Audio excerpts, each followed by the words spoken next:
Hello friends, இன்னைக்கு நம்ம சேனலில் பார்க்க போகிறது எம்மியான ஒரு குழம்பு ரெசிபி தான். முட்டை குழம்பு எப்படி செய்யலான்றதை இப்போ பார்க்கலாம்.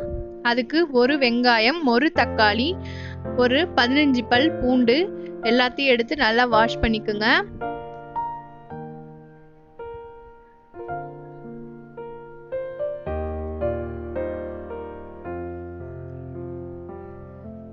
இப்போ வெங்காயத்தை நல்லா கொஞ்சம் குண்டு குண்டா கட் பண்ணி போட்டுக்கலாம். அப்பதான் டேஸ்ட் நல்லா இருக்கும். அதனால கொஞ்சம் பெரிய சைஸ்லயே கட் பண்ணி போட்டுக்குங்க.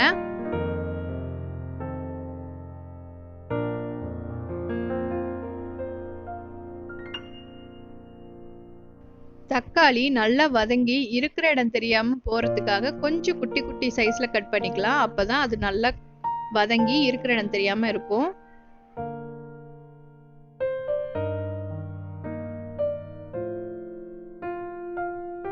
இப்போ பச்சை மிளகாவை வாஷ் பண்ணிடலாம். உங்க காரத்துக்கு ஏற்ற மாதிரி எடுத்துக்கங்க. நான் இன்னைக்கு 3 மிளகாய் எடுத்திருக்கேன்.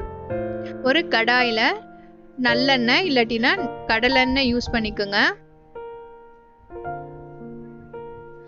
இதுல கொஞ்சமா வடகம் சேர்த்துக்கலாம்.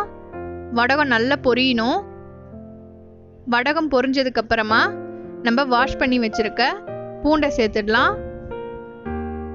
பூண்டு ஒரு 2 நிமிஷம் வதங்கினதுக்கு அப்புறமா வெட்டி வச்சிருக்க வெங்காயத்தையும் பச்சை மிளகாவையும் சேர்த்துக்கலாம்.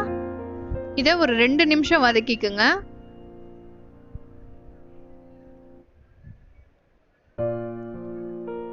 இப்போ தக்காளியை சேர்த்துடலாம். தக்காளியும் கொஞ்சம் நல்லா வதங்கணும்.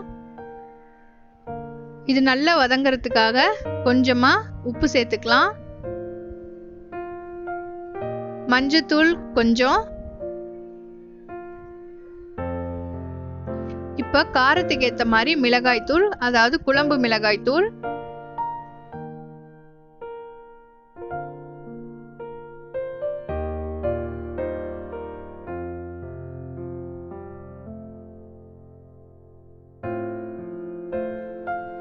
மல்லித்தூள் கொஞ்சம். இதெல்லாம் உங்க வீட்டில் இருக்கவங்க காரத்துக்கு ஏற்ற மாதிரியும் குவான்டிட்டிக்கு ஏற்ற மாதிரியும் சேஞ்ச் பண்ணிக்கோங்க. எல்லாத்தையும் நல்லா வதக்கிக்கங்க ரா ஸ்மெல் போற வரைக்கும். இப்போ ஊற வச்சிருக்க புளிய கரைச்சி எடுத்துக்கலாம்.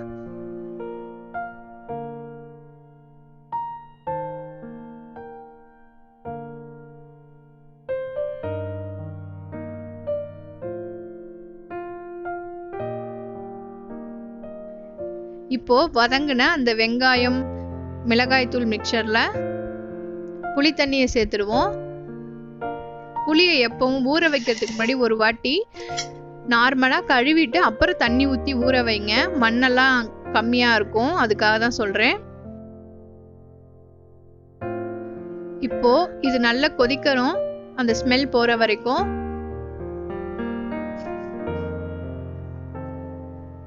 இப்போ இது கூட தேங்காய், பெருஞ்சீரகம் அரைச்ச பேஸ்ட்டை சேர்த்துடலாம்.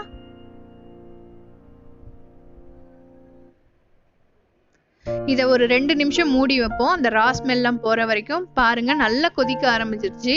இந்த ஸ்டேஜ்ல அடுப்பை சிம் பண்ணிருங்க.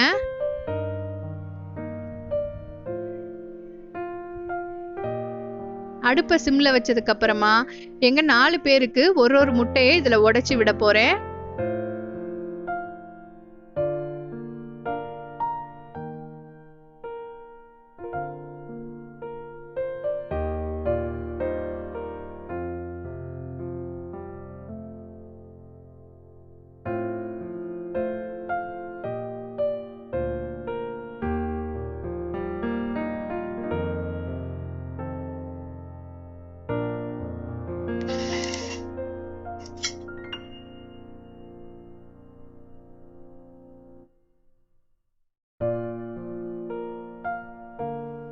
இப்போ உடைச்சு விட்டதுக்கு அப்புறமா ஒரு மூடி போட்டு மூடி வச்சிருங்க.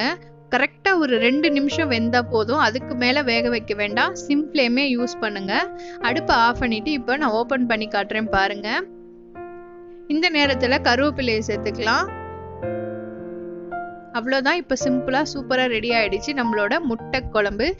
இந்த ரெசிபி கண்டிப்பா உங்களுக்கு பிடிக்கும்னு நினைக்கிறேன். பிடிச்சிருந்தா லைக் பண்ணுங்க, ஷேர் பண்ணுங்க, மறக்காம கமெண்ட் சென்ட் பண்ணுங்க. இன்னும் ஜானிஸ் கிச்சனை சப்ஸ்கிரைப் பண்ணாதவங்க சப்ஸ்கிரைப் பண்ணிக்கோங்க. தேங்க்ஸ் ஃபார் வாட்சிங்.